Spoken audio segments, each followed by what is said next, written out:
হাবিত থাকে সিংহক বনৰ ৰজা বুলি কয়। কেলে কয় সকলো জন্তুতকৈ তেওঁ ডাঙৰ। তেওঁ কেনেকৈ মাতে কোনে ক'ব পাৰিবা? নাজানো বাইদেউ। কোনোবা এটা ল'ৰা ছোৱালী কেতিয়াবা কৈ দেখুৱাই, কিন্তু কিছুমানে ক'ব নাজানে কেনেকৈ মাতে।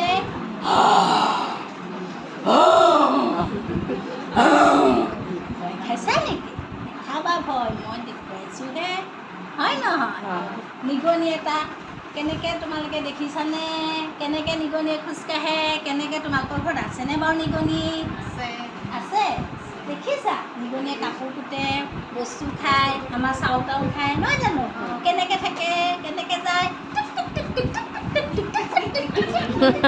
এনেকৈ যায়, হয় নাই?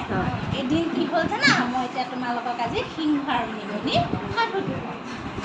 সিংহ এটা কি হ'ল, এদিন এটা ক'ব নোৱাৰে একো, সিংহই তেতিয়া শুই আছিলে। কেনেকৈ শুইছিলে?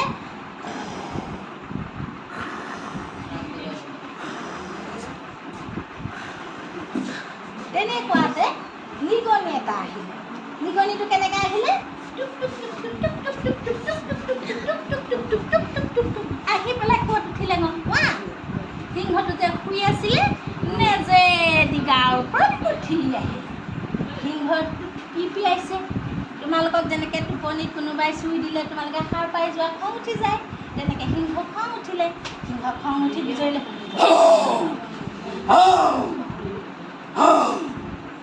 ধৰিলে নিগনিটো থাপ মাৰি। হেৰ নিগনি, তই মোৰ কেঁচা টোপনি ভাঙিলি, তোক মই আজি শুনাই নেৰো। তেতিয়া নিগনিটোৱে কি ক'লে জানা? নিগনিটোৱে ক'লে, কি কৰিব, মোক আজিলৈ এৰি দিয়ক মহাৰাজ। কথা ক'বলৈ আহিছ, তোক মই খাই পেলাম, তই মোৰ কিয় কেঁচা টোপনি ভাঙিলি? মহাৰাজ, মই আপোনাক কেতিয়াবা সহায় কৰিম। সিংহই হাঁহিলে।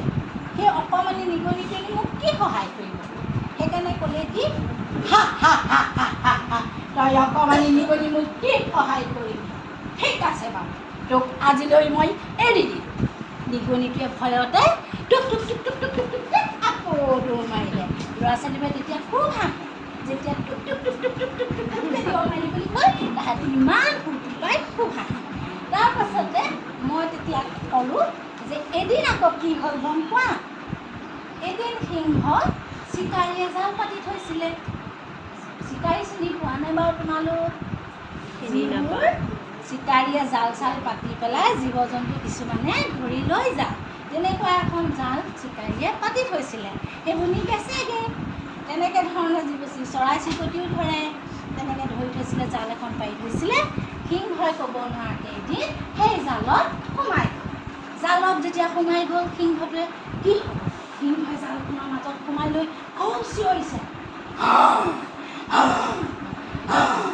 তেতিয়া নিগনিয়ে মাতটো শুনিলে যে এয়া বনৰ ৰজা সিংহহে চিঞৰিছে। নিগনিয়ে গুচি আহিলে। তাৰপৰা আহি সিংহক ক'লে, মহাৰাজ, আপুনি মনে মনে শুই থাকক, মই আপোনাৰ জালখন পুতি পেলাম। তাৰপৰা মহাৰাজ শুই থাকিলে, সিংহটো শুই দিলে। নিগনিয়ে জালখন পুতি দিলে। পুতি দিয়াৰ পাছত সিংহটো মুকলি হ'ল। তেতিয়া সিংহই ক'লে, হেৰ নিগনি, তই আজি মোক বহুত ডাঙৰ সহায় কৰিলি। মই এতিয়াহে বুজিছোঁ তই কেলৈ কৈছিলি মোক সহায় কৰিম বুলি, আৰু তোক নাখাবলৈ পোৱা তাৰ কথাটো মই আজিহে বুজি পাইছোঁ। তোৰ এই সহায় মই নাপাহৰোঁ। আজিৰ পৰা তই মই দুইটা বন্ধু হ'লোঁ। সেই বুলি ক'লে। তাৰপৰা নিগনিক সিংহটোৱে পিঠিৰ ওপৰত উঠাই লৈ ফুৰিলে। তাৰপৰা সেইদিনাৰ পৰা দুইটা বন্ধু হ'ল। এতিয়া তোমালোকে বুজি পালানে? সৰুৱেও যে ডাঙৰক সহায় কৰিব পাৰে। তোমালোকৰ মা যেতিয়া জ্বৰ হয়, তেতিয়া তোমালোকে জানো পানী এগিলাচ দিব নোৱাৰা? মায়ে বিচাৰিলে দিয়া নাই নিদিয়া? অঁ, সেইটোৱে কথাটো। অকণমানি ল'ৰা ছোৱালীয়েও কেতিয়াবা ডাঙৰ মানুহক সহায় কৰিব পাৰে। এতিয়া মই যদি মোৰ কলমটো যদি টেবুলৰ পৰা সৰি পৰে, তেতিয়া তোমালোকে তুলি থোৱা নাই? থোৱা নহয়, হয় নহয়? সেইটোৱেই কথা। গতিকে ডাঙৰ সৰু কথা নাই, সৰুও কেতিয়াবা ডাঙৰক সহায় কৰিব পাৰে। আমি এই কথাটোৰ পৰা সেই কথাটোৱেই বুজি পালোঁ, হয় নহয়? কাইলৈ কিন্তু মোক ক'ব লাগিব দেই। তুমি ক'ব পাৰিবা নাই? অঁ, ক'বা আকৌ দেই। অঁ, ঠিক আছে।